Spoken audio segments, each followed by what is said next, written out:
If you've got an HD television and Sky Plus HD, make sure you fully experience high definition. Switch to channel 258 and enjoy your programme even more in HD.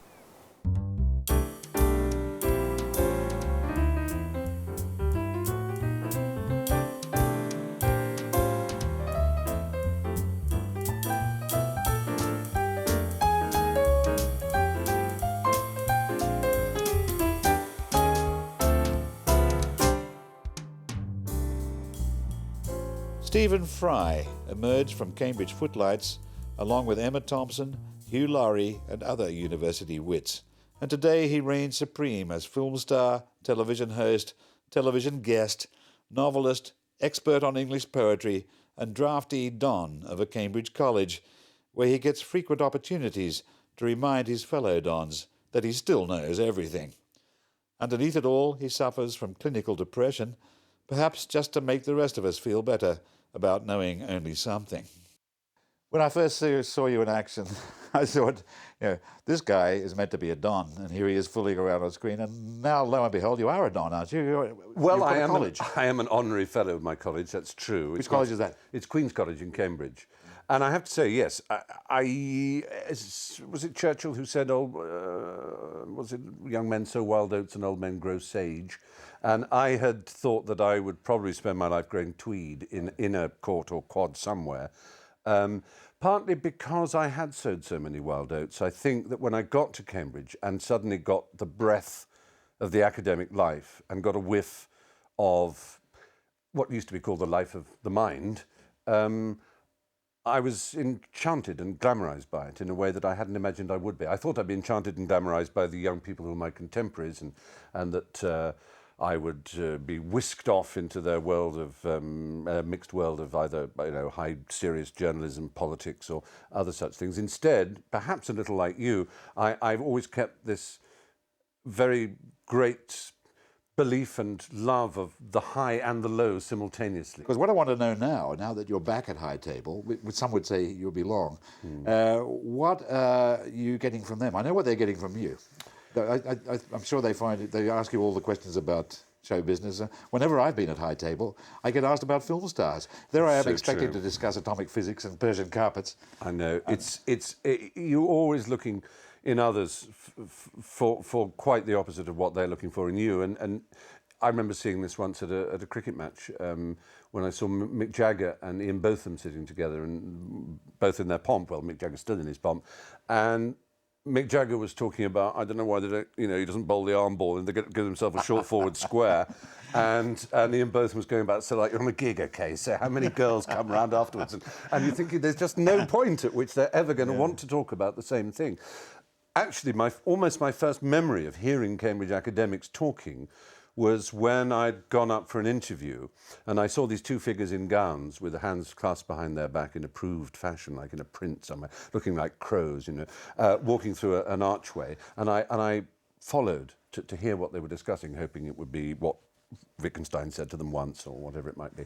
And they said, no, it's made by a company called Knorr, spelled with a K, Knorr, and it's a sort of comminuted noodle substance, a hard pasta, and all you do is add boiling water, but I can assure you it's singularly toothsome. And I thought, well, there you are, you see, that's what academics talk about. But what I get out of the High Table at Queen's is that there's a marvellous tradition of people in different disciplines having a kind of wary view each of the other's art. And I like the fact that if a don seriously, absolutely, thoroughly disapproves of somebody, almost in a moral, ideological, intellectual, every basis, they'll say, well, while Professor Judd and I have some points of disagreement, none yields to his genius like I. Whereas if there is a small issue, like whether or not a heated fruit pie is better than a cold fruit pie, they say, he's an imbecile, he's a dunderhead, he's a fool, he knows nothing. Yeah. But I do relish the whole Donish world. It is a kind of tolerance, even when the odium theologicum is raging, even when they hate each other, there's still quite often a tolerance for human behaviour that can actually be extremely important. One of the things that the Dons put up with, I thought in an inspiring way, was us. the goof-offs, Yeah, right? yeah. Because if you went to Cambridge and you sort of started cutting lectures and not writing your papers because you're doing footlights and theatre and so on, instead of lining you up against a wall and shooting you, which they had the power to do, they could have rusticated you like Shelley. They didn't do that. And that was a rather plus, wasn't it? It was, and I don't know how much it's still true today. I think it is in the old universities. I hope so. Because it's incredibly important. It's important that universities should not be efficient. Is it not? I think so entirely. I mean, there's a whole debate which, in rhetoric, is lost, but in practice, fortunately, isn't, which is quite a British thing. And that's to say that almost all political parties, certainly since the mid-70s, have gone on and on about how education essentially is almost indistinguishable from vocational training, which to you and me is a kind of anathema, I suspect. To us, it's a very different thing, that we still, perhaps elitistly, perhaps sentimentally, in all kinds of ways, hark back to the idea of the seven liberal arts and the liberal education, the opening of a mind, the asking of questions, and if anything, the absolute non-fitness for purpose, to use that non-utilitarian and doing things for their own sake, which is practically the definition of humanism. Exactly is, both in science and in the arts, incidentally. But definitely the university wits were kind of in charge, were they not? They were, and someone, I think it was actually Simon Gray, once said to me, a man with whom I've had a spiky relationship over the past 10 or 12 years, but is a delightful fellow and very amusing. You were in one of his plays, right? I was, and then suddenly wasn't as well.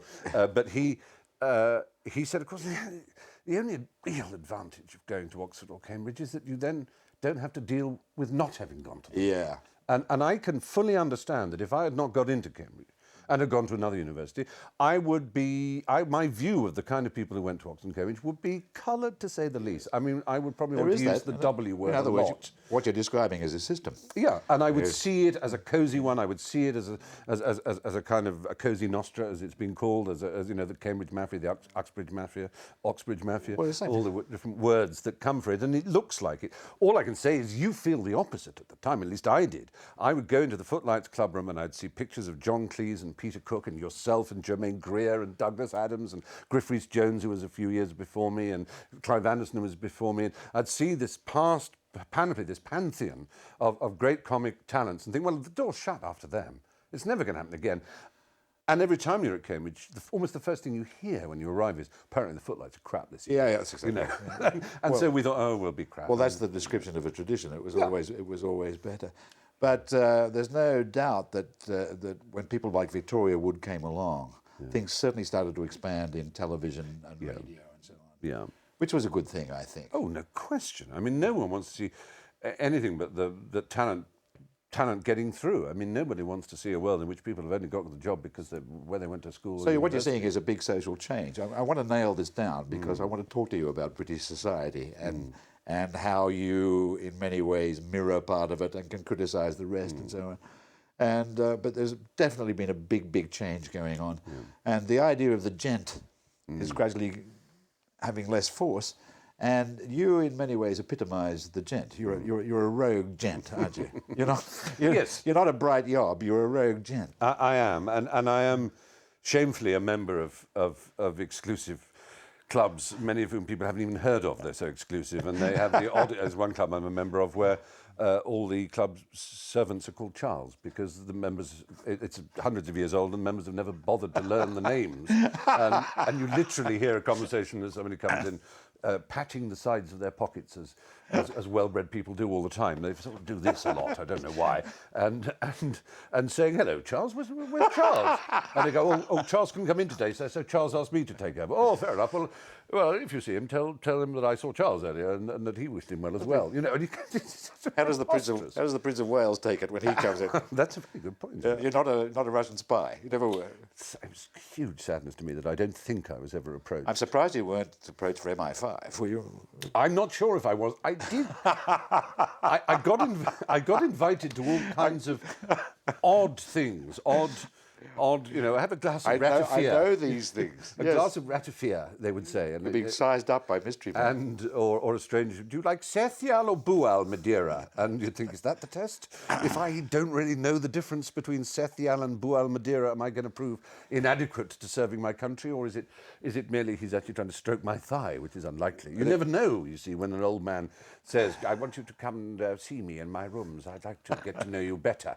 You don't quite know what's going on. Whether he's going to send you off on a mission to Because the Soviet the other Union. thing is the marvellous tradition of wild gay practices amongst dons. There was an extraordinary figure. I don't want to narrow him down to, but he was an academic. Make him identifiable. Is he alive now? I think he may still be. He's pretty old, but he was there was a very grand dinner in one of the older colleges, and he was boasting of some conquest, some Corvo-like conquest in Venice that he had made.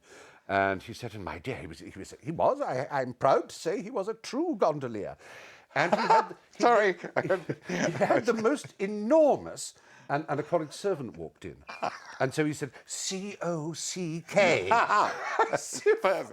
Just phenomenal snobbery, this idea that because he served wine, you wouldn't be able to work out what C-O-C-K spelled. I love that. I was thinking when I was watching Gosford Park, it's a terrific movie. I said, what is going on here? Well, one of the things that's going on here is that Britain is being used to entertain America. It's a charade. The whole thing. A cleverly organised charade.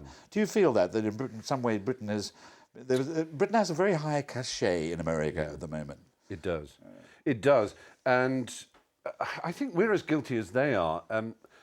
We are and have been, if you're to believe a historian, probably since the 15th century, we've been primarily a middle-class country. We have that Northern European burgomaster kind of identity and character. But it's the one part of my experience, historians always say this when they're actually being a guest in a country house. If unbelievable magnificent. Sorry, I interrupted. Very true. They're usually in Castle Howard or something. Or middle class we are. Yes, always been a middle-class country. Charles, more port. Yes. Anyway, onward. But we've never been interested in our middle classes. Yes. We deprecate them at best and scorn them, frankly, at worst. And most of us are actually secretly members of them. We like to distance ourselves from it. We say, well, actually, I'm bohemian. I'm a perpetual student. I'm déclassé in some way. But when it comes to drama and novels, films, we like to look at either the upper class or the lower class. We either like a damn good, Edward Bond thing of babies being thrown out of council flat windows. Still true. Proletariat literature is still the missing element, even after. Yeah, and maybe it's only in drama that we've had. There was a period where the cut would rise on a Hampstead book-lined study or a. So why are the Yanks so interested and thrilled in what they haven't got and don't need? One of the things we can't do. I don't know if this answers the question. One of the things British actors seem not to be able to do is to play what Americans call an ordinary Joe. Yes. You can't picture almost any of your favourite British actors, I should imagine, playing like this guy. He gets up, he drives his car, he drives along a motorway or a freeway or even an ordinary city street, and he goes into an office. Somehow you want to know his social context if he's British. Where did he go to school? Yes. What sort of person? What does he know? Is he, in America, it could be a Tom Cruise part, it could be a Johnny Depp part, whatever, and he's like this guy, and they accept that. And I think they miss what we miss. We miss having an ordinary guy. Britons can't be ordinary guys. It was J.G. Ballard who wrote a very good essay about British cinema being hopeless because the moment you put a camera somewhere, you wanted to know what comment it was making about what it was looking at in Britain, whereas in America it doesn't. A shot of a high-rise development in Chicago where people live is not a commentary on urban blight. In Britain, it's an Antonia Bird moment where you say Thatcher's Britain, Blair's Britain, or you say, "Oh, look at that! It's lovely. It's Tower Bridge. It's followed by Buckingham Palace, and it's heritage Britain." But we don't have much in between. I think Americans rather like the idea of this place in Aspic that they, as it were, have left behind. Even if their surname is Koborowski, they still call it the old country, and they admire what they see as, I think perhaps to some extent correctly, what they see as the different relationship we have with language. I mean, we use words in a different way. I don't know that we think any quicker than Americans. I'm sure we don't. This is providential, because I would have steered you towards this, because recently you were in the press for allegedly. In fact, no, let me hasten to say that I think you're much more right than wrong. I think there are some things that American actors do wonderfully, including speech. Yes. But you were saying that British actors were on the whole being overrated, especially when they played villains, simply because they handled the language so Yes. well. And that was to underrate American actors who actually handle it very well indeed, but don't sound as if they're doing so. Exactly. And I didn't actually say I thought we did that Americans were fooled. I just said is there a chance that they are? You put your head it's right. worth looking at it. I put my head You way put your head above. right on the block. I did. But That's okay. No, I think you're making a valid point. I get into trouble for making the same point all the time. I say it more rudely, and say that British actors, there won't be a British actor who can play the character like Andy Sipowicz in NYPD Blue. It's not going to happen. No. The British equivalent is a bald-headed guy who sounds as if he's been ramming his head against a pub wall for 10 years, who actually mugs with his voice as well as his face. Yeah. I don't think we've got people who can do that.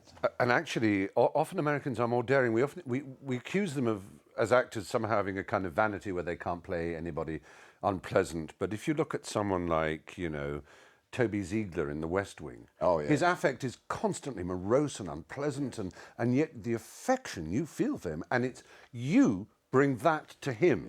He apparently doesn't ask to be loved, ask to be liked, ask to be admired. There's no annotation on it of I'm really charming. And how do I know so much about him? How do I know about his integrity? How do I almost know about his childhood? Just from the way he stands there looking glum with a cup of coffee in his hand. And in The West Wing, let's stay on The West Wing, the clever are unashamedly clever at high speed, to the point where you and I we couldn't come close. Can't barely understand them. Yeah, oh, that's right. I have to ask my daughters what did Donna just say. Yes. So in many ways the Yanks are miles ahead. So there's something else they're after. I think they're probably after a structured, what they see as a structured hieratic society, and paradoxically, ironically, as they would say, they've chosen the very moment when it's actually disappearing from Britain. Yes, and also paradoxically, of course, they have it to a much greater degree than we do.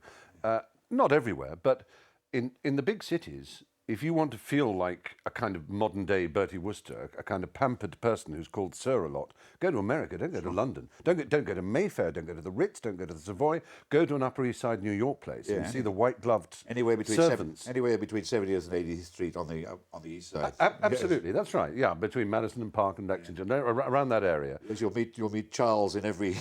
You won't be able to get in a lift without someone opening the lift for you, carrying your parcels, and as an Englishman, you'll feel embarrassed because you won't know.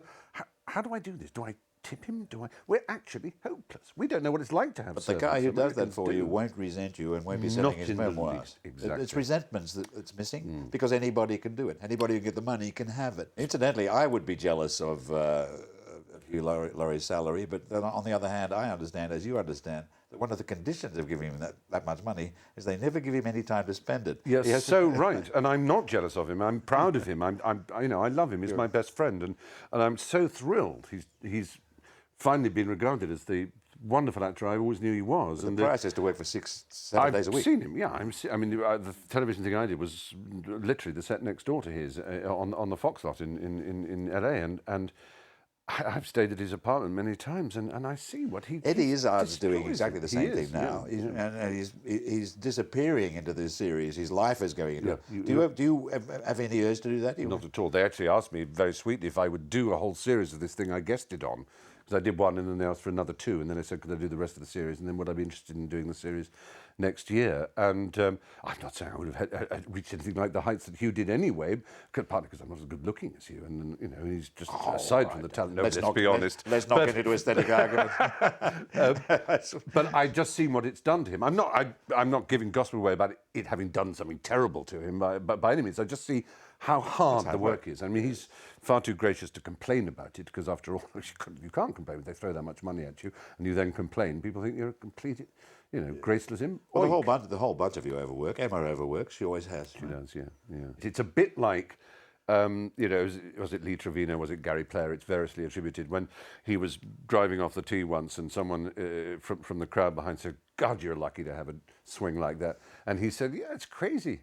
The more I practice, the luckier I get." Yeah. And people don't want to know that. No, they don't. And now, never more so in our culture. If you tell someone, yes, I can tell you where the Golden Palace is, and I can tell you how to get there. It's a very long, hard climb, though. And you will blister your knees and you will hurt yourself and you will fall down and have to start climbing again. They go, oh, in that case, I don't want it. But you're so lucky to get there.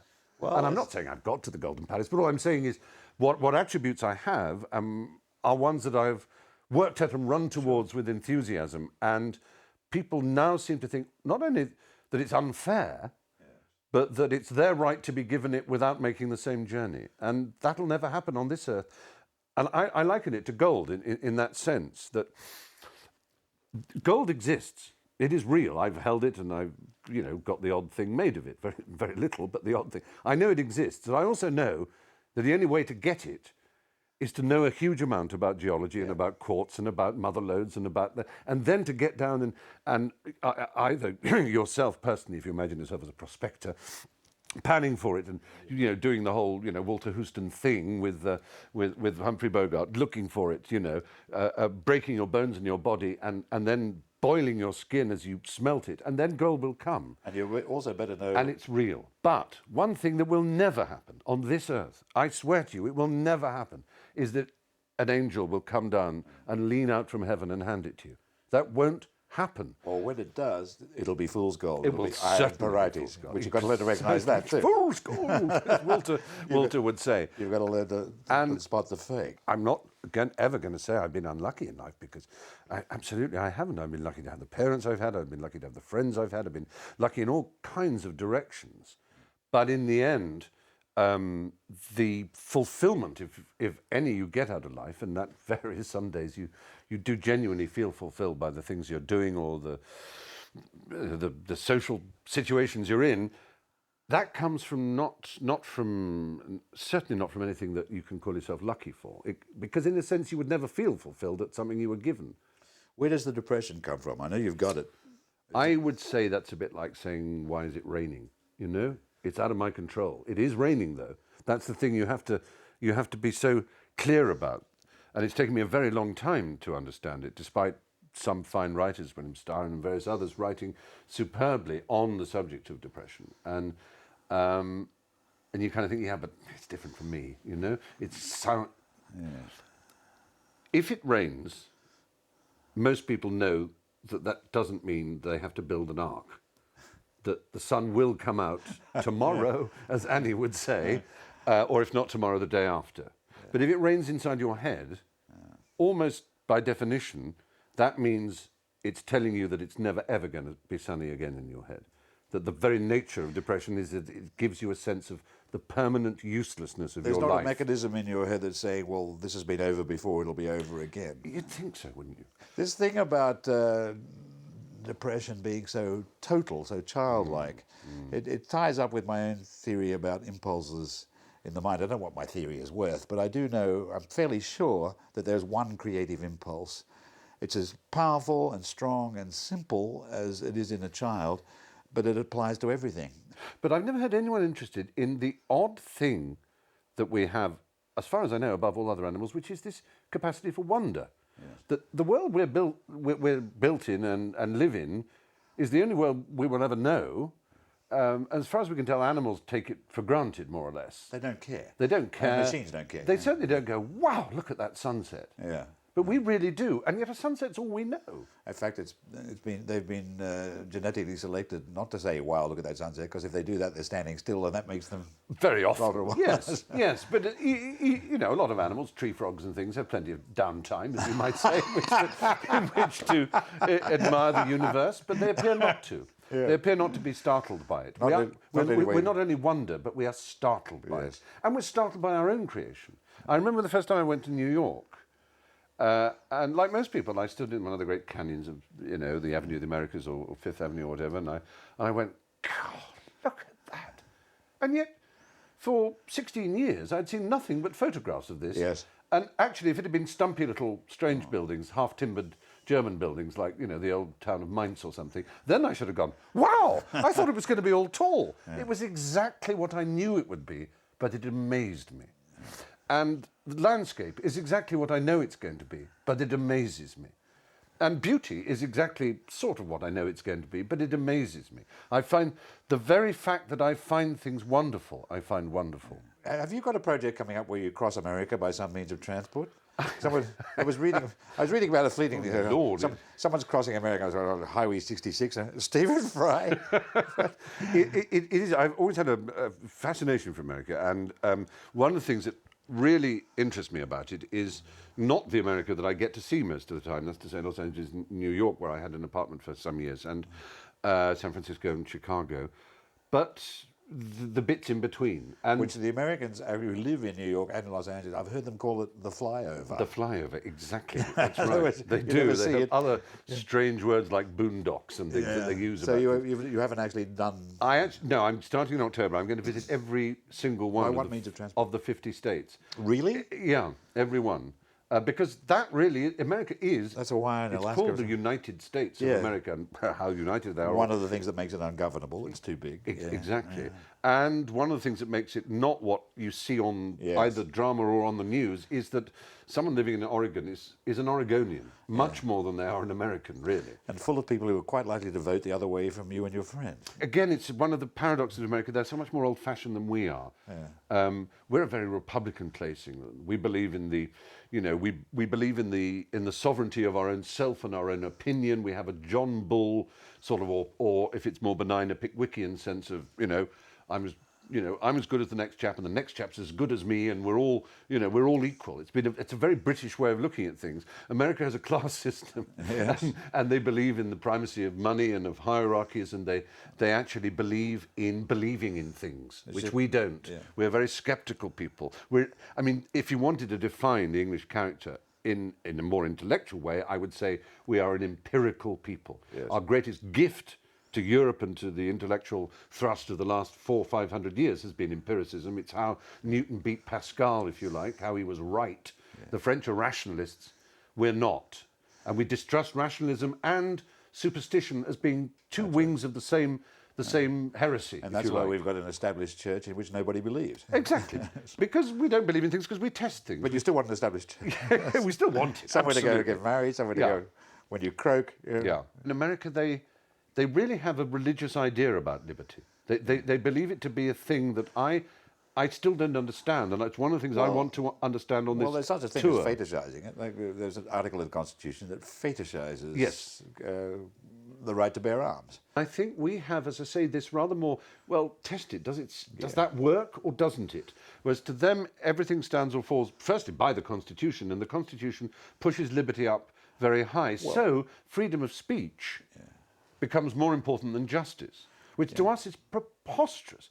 Because for us, being just to people is the first end, if you like, of a state, is for it to be a just state. And anyway, not for it to be a free state, but a just state. And freedom is quite a good way of getting there. And anyway, freedom of speech is a concept, and justice is concrete. Exactly. That's where empiricism, and in a sense, that part of the Greeks that was empirical, even the earliest philosophers, Zeno, the ones they call the pre-Socratic still. Zeno was the paradox man, wasn't he? If you remember, one of Zeno's paradoxes also was the paradox of the heap, the beans. Yeah. He handed a bean to one of his students and said, "Is that a heap?" And his student said, "No, no." He put another one there and said, "Is that a heap?" And he said, "No, that's not a heap." And he added another one and said, "Is that a heap?" No. And eventually, of course, kept adding a bean, and the bean said, "Yeah, that's a heap." He said, so a heap is 23. And the student thought, that can't really be right, can it? If I take one away, it's no longer a heap. If I add one, it is a heap. But we constantly have this. We have it with ages of consent, with abortion. Yes. These are things. Take one day, it's murder. Add a day. Take one day away, it's before their 16th birthday, it's child abuse. Add a day, that 16-year-old is an abuser. Yeah. Does that make sense? Ethics is very much to do with empiricism in that sense of actually testing it. And the right to bear arms is a good example. So where do you stop? What counts as arms?